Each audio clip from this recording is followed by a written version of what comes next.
शील प्रभुपाद की जय, गुरु गौरांग की जय। कल के सत्र में हमने सुना था यमुनाचार्य जो 3 प्रश्न विद्वज्जन कोलाहल से पूछते हैं, तो विद्वज्जन कोलाहल उन तीनों प्रश्नों का खंडन नहीं कर पाता। तो विद्वज्जन कोलाहल अब यमुनाचार्य के सामने प्रस्ताव रखते हैं कि जो 3 प्रश्न तुमने पूछे, तुम ही उन तीनों प्रश्नों का खंडन करो। और यमुनाचार्य शास्त्र के अनुसार तीनों प्रश्नों का खंडन कर देते हैं, सिद्ध कर देते हैं और जीत जाते हैं, विजयी हो जाते हैं। और नियम के अनुसार पांडे नरेश उनको अपने राज्य का आधा भाग सौंप देते हैं और यमुनाचार्य बहुत कुशलतापूर्वक राज्य करते हैं। लेकिन एक सबसे बड़ी घटना ये घटती है, राज्य करते करते, राज्य का विस्तार करते करते जो भक्ति उन्होंने की थी, उस भक्ति को वह भूलते जाते हैं। राज्य के ऐश्वर्य के चक्कर में पड़कर यमुनाचार्य भक्ति में कार्यों को त्याग देते हैं। भगवान विष्णु के प्रति उनका विस्मरण होने लगता है। अब पुनः यमुनाचार्य उस भक्ति में कैसे आते हैं, अपने दादा नाथ मुनि की कृपा से, उसको हम श्रवण करेंगे। आलवंदार अर्थात यमुनाचार्य काफी समय तक अपना राजपाट का कार्य करते रहे। वे विभिन्न प्रकार के भौतिक भोगों में या सुखों में लिप्त होकर नश्वर जीवन को शाश्वत समझने लगे थे। वे अपने धार्मिक कार्यकलापों से, विभिन्न आध्यात्मिक अनुष्ठानों से दूर हो चुके थे। उनके शासन काल में प्रजाजन अत्यधिक आनंदमय जीवन व्यतीत करते थे। इसी बीच यमुनाचार्य के पितामह नाथ मुनि इस जगत से भगवान के श्री चरण कमलों में लौट गए। श्री नाथ मुनि का यमुनाचार्य से अत्यधिक स्नेह था। वह इस बात पर भी दुखी थे कि उनके पोते ने भौतिक सुखों में लिप्त होकर भक्ति मार्गों को छोड़ दिया है। इसलिए जब वे अपनी मृत्युशैया पर थे तो उन्होंने अपने प्रमुख शिष्य राम मिश्र मनक्कल नंबी को बुलाया और उनसे कहा, मेरा पोता यमुनाचार्य जो आलबंदार नाम से जाना जाता है, वह भगवान विष्णु की महानता और उनकी असीम महिमा को भौतिक संसार के अस्थायी सुख की ओर आकर्षित होने के कारण पूर्णतः भूल गया है। वह विषय भोगों में रत होकर अपने मूल कर्तव्य से विहीन हो गया है। अब मैं अपना जीवन त्यागने की तैयारी कर रहा हूं और मैं उसे छुड़ाने के लिए कुछ नहीं कर सकता। इसलिए मेरा आपसे अंतिम अनुरोध है कि आप मेरे पोते को अज्ञानता के अंधकार से बचाइए, जिसमें वह पूर्ण रूपेण डूब गया है। मैं उसका भार तुम पर सौंपता हूँ, उसका ध्यान रखो, उसे भगवान के शरणागत बनाओ। यह कहकर श्रीनाथ मुनि इस जगत से चल पड़े। तो काफी लंबे समय तक यमुनाचार्य राज्य को संभालते रहे और जैसे जैसे उनका राज्य बढ़ता जा रहा था, भौतिक सुख सुविधा में लिप्त वे अधिक होते जा रहे थे और नश्वर जीवन को समझ नहीं पा रहे थे। अपने को भौतिक भोगों में लगाकर, सुखों में लगाकर नश्वर जीवन को शाश्वत यमुनाचार्य समझने लगे थे। अपने धार्मिक कार्यकलापों को भूल गए, अनुष्ठानों को भूल गए। जबकि उनके शासन काल में प्रजा बहुत सुखी महसूस करती थी, आनंदमय जीवन व्यतीत करती थी। तो यमुनाचार्य के दादा नाथ मुनि इस जगत से अब प्रयाण करने वाले थे। हमने पहले सुना वे संन्यास आश्रम में जा चुके थे।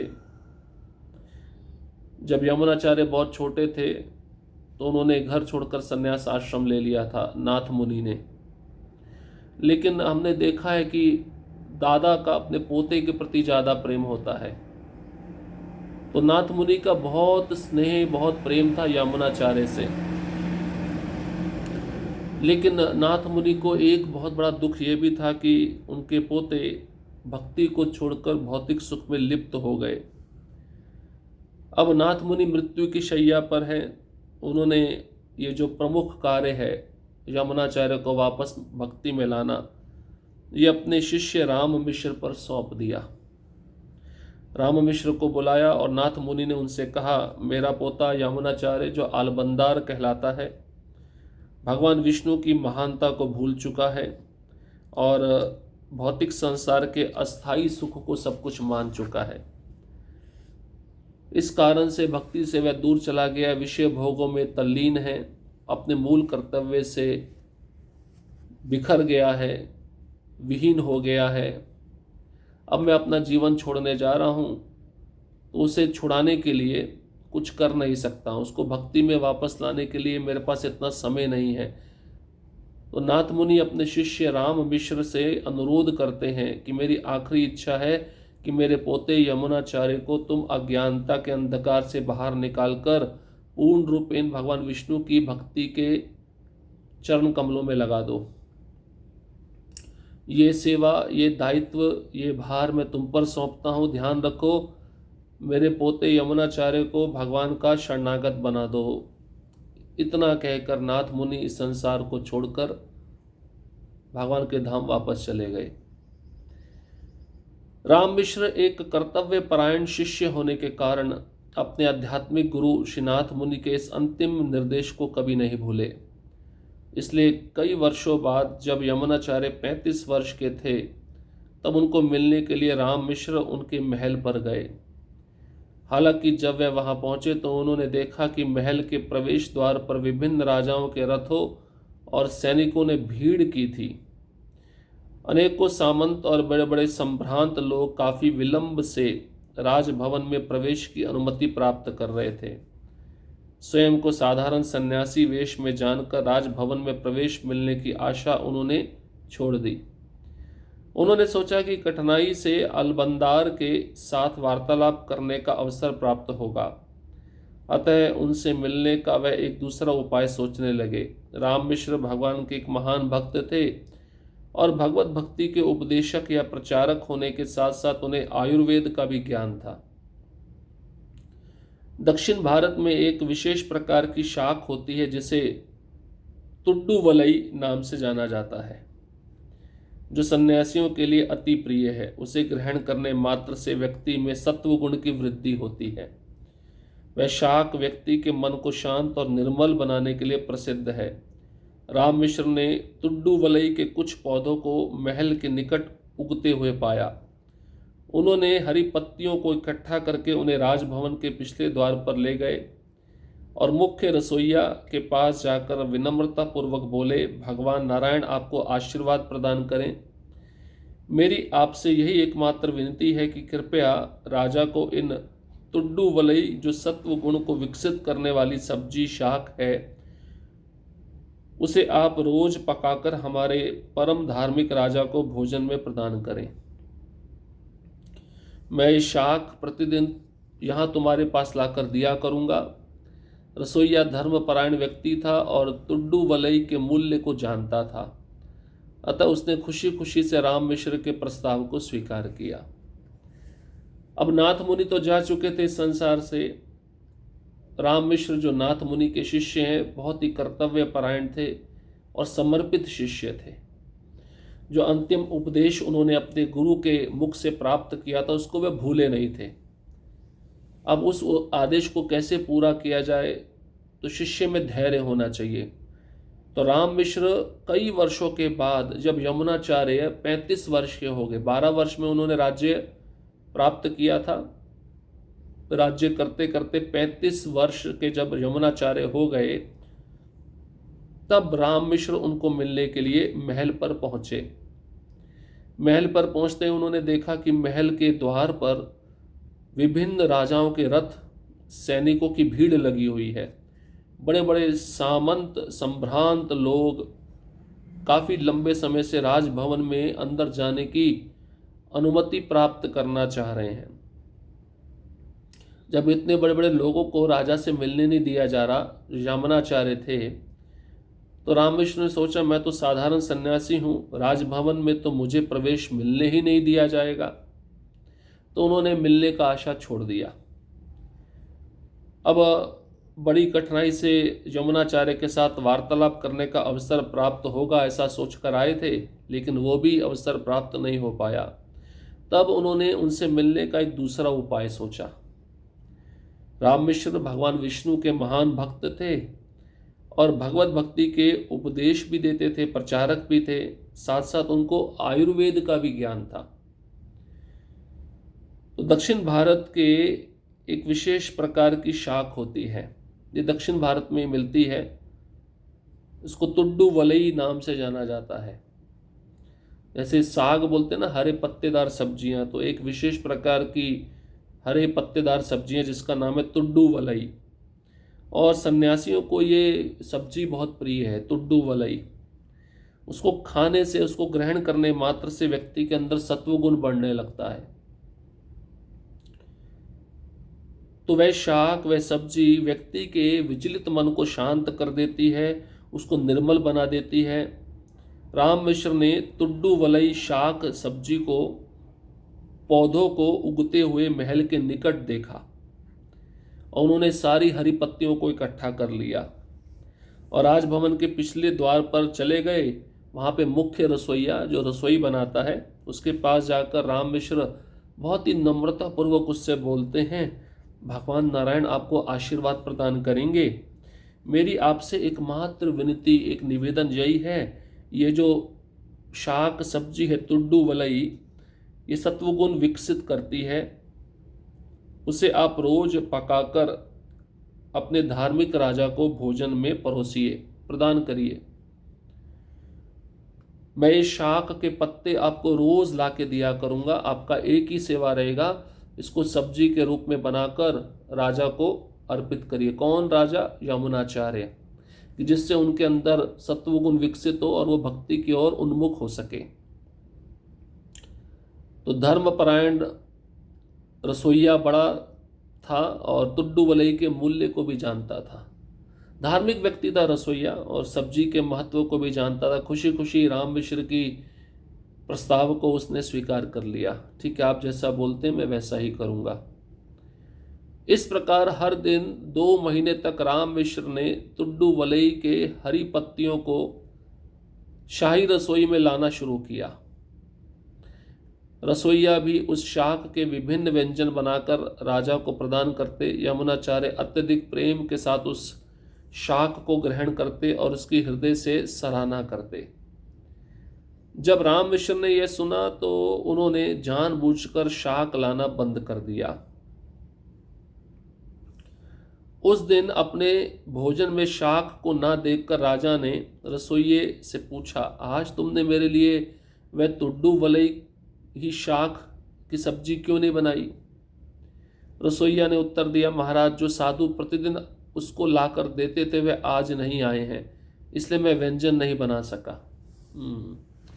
देखिए, बुद्धि होनी चाहिए, दिमाग होना चाहिए। राम मिश्र जानते हैं पहले तरीके से मैं राजा से मिल नहीं पाया, दूसरा तरीका सोचा सब्जी को खिलाऊंगा और एक दिन सब्जी नहीं दूंगा तो राजा पूछेगा सब्जी क्यों नहीं आई, तो रसोइया बोलेगा सब्जी एक साधु ला के देता था, आज उसने ला के दी नहीं इसलिए मैं बना नहीं पाया, आपको दे नहीं पाया।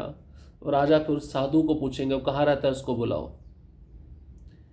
तो 2 महीने तक रोज राम मिश्र तुड्डू वलई नामक शाक सब्जी के पत्ते को इकट्ठा करते, रसोइये को ला कर देते।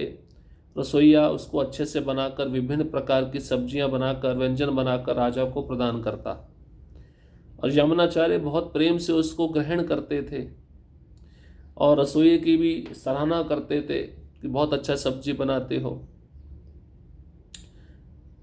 तो राम मिश्र ने यह सुना कि अब 1-2 दिन के लिए शाक की सब्जी बंद कर देते हैं। राजा पूछेगा शाक की सब्जी कहाँ से आ रही थी, कौन ला रहा था। फिर राजा के मन में इच्छा होगी मुझसे मिलने की, तो जानबूझकर राम मिश्र ने वो तुड्डू वलई नामक शाक की सब्जी को लाना बंद कर दिया। अब उस दिन अपने भोजन में शाक को ना पाकर राजा ने रसोइये से पूछा, आज तुम तुड्डू वलई की शाक की सब्जी बना के नहीं लाए? रसोइये ने उत्तर दिया, महाराज जो साधु रोज उस तुड्डू वलई नामक शाक की सब्जी को लाकर देता था आज नहीं आए हैं, इसलिए मैं वह व्यंजन नहीं बना पाया। यह सुनकर यामुनाचार्य ने पूछा, वह साधु कौन है? क्या तुम उनसे मूल्य देकर उसे खरीदते हो या इस सेवा के लिए वह आपसे कोई कीमत मांगता है? रसोइया ने उत्तर दिया, हे राजन, मैं उस साधु का नाम या निवास नहीं जानता हूँ। वह अपनी सेवा के लिए कोई धन आदि स्वीकारता नहीं है। वह इसे केवल आपके प्रति प्रेम के कारण करते हैं।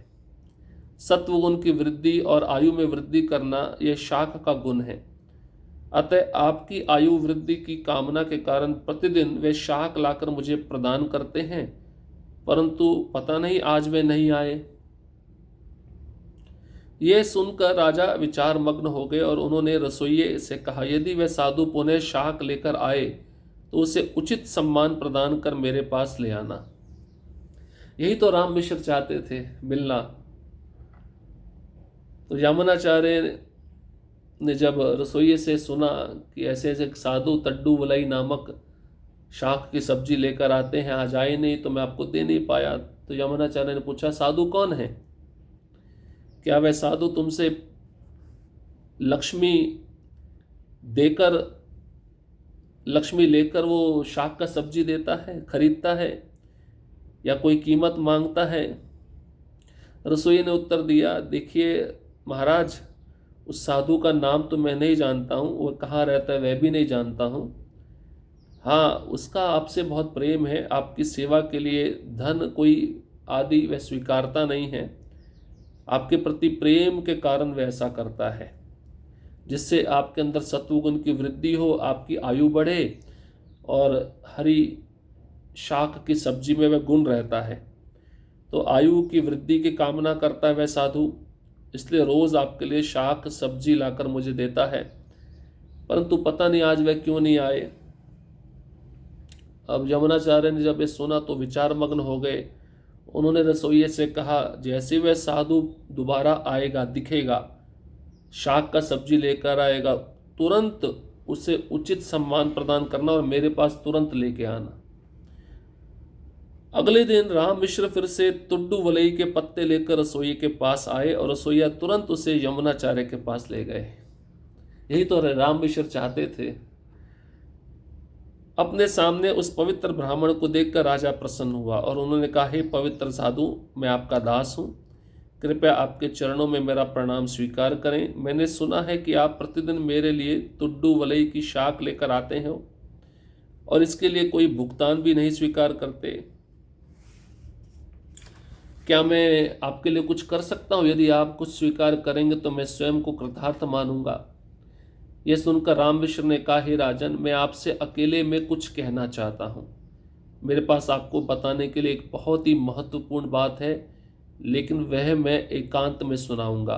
राजा ने रसोइये को तत्काल वहाँ से जाने के लिए कहा और एक कमरे को बंद करके राजा ने साधु को बैठने के लिए आसन प्रदान किया। उसके पश्चात उनकी अनुमति पाकर वह स्वयं भी बैठ गए। राजा के बैठ जाने के बाद राम मिश्र बोले, हे महाराज, कुछ वर्ष पूर्व आपके पितामह मतलब आपके दादा विख्यात श्री नाथ मुनि इस जगत को छोड़कर वैकुंठ धाम चले गए हैं। उनके जाने से पहले उन्होंने मेरी देखभाल में एक महान खजाना छोड़ दिया है, जो आपको सही समय पर दिया जाना था। शायद आप उन्हें भूले नहीं होंगे, अतः मैं उन महात्मा का एक तुच्छ सेवक हूँ। अब जैसे ही राम मिश्र तुड्डू वलई शाक कुछ सब्जी लेकर आए, रसोइये को दिए, रसोइया तुरंत उनको लेकर गया यमुनाचार्य के पास, क्योंकि राजा ने बोला था। अब यमुनाचार्य ने उस साधु को कहा कि आप कुछ बदले में लेते भी नहीं हैं, मेरे लिए इतना प्रेम है, सब्जी लेके आते हैं, मैं आपका कुछ सेवा कर सकता हूँ क्या? अगर आप कुछ स्वीकार करेंगे तो मैं अपने को धन्य मानूंगा। राम मिश्र ने कहा, मैं आपसे अकेले में कुछ कहना चाहता हूँ और आपको बताने के लिए मेरे पास बहुत ही महत्वपूर्ण बात है, मैं एकांत में सुनाऊंगा। राजा ने रसोइये को भेज दिया, वहाँ से कमरे को बंद करके साधु को बिठाया, स्वयं भी आसन ग्रहण किया और राजा की अनुमति पाकर अब राम मिश्र बैठ गए और बोलना प्रारंभ किए। राम मिश्र कहने लगे, आपके जो दादा हैं नाथ मुनि, इस जगत को छोड़कर वैकुंठ धाम चले गए हैं। जाने से पहले उन्होंने एक महान खजाना आपके लिए छोड़ा है, जो आपको सही समय पर दिया जाना था। शायद आप उसे भूल गए हैं। मैं आपके दादा नाथ मुनि का एक तुच्छ सेवक हूँ। वो खजाना क्या है अभी बताएंगे नहीं। वो खजाना है शुद्ध भक्ति। यही तो सबसे महान खजाना है। तो अब क्या उपदेश राम मिश्र यमुनाचार्य को देंगे, उस उपदेश को हम अगले सत्र में सुनेंगे। हरे कृष्णा कृष्ण कृष्ण हरे हरे, हरे राम राम राम हरे हरे। श्रील प्रभुपाद की जाय, गुरु गौरांग की जाय।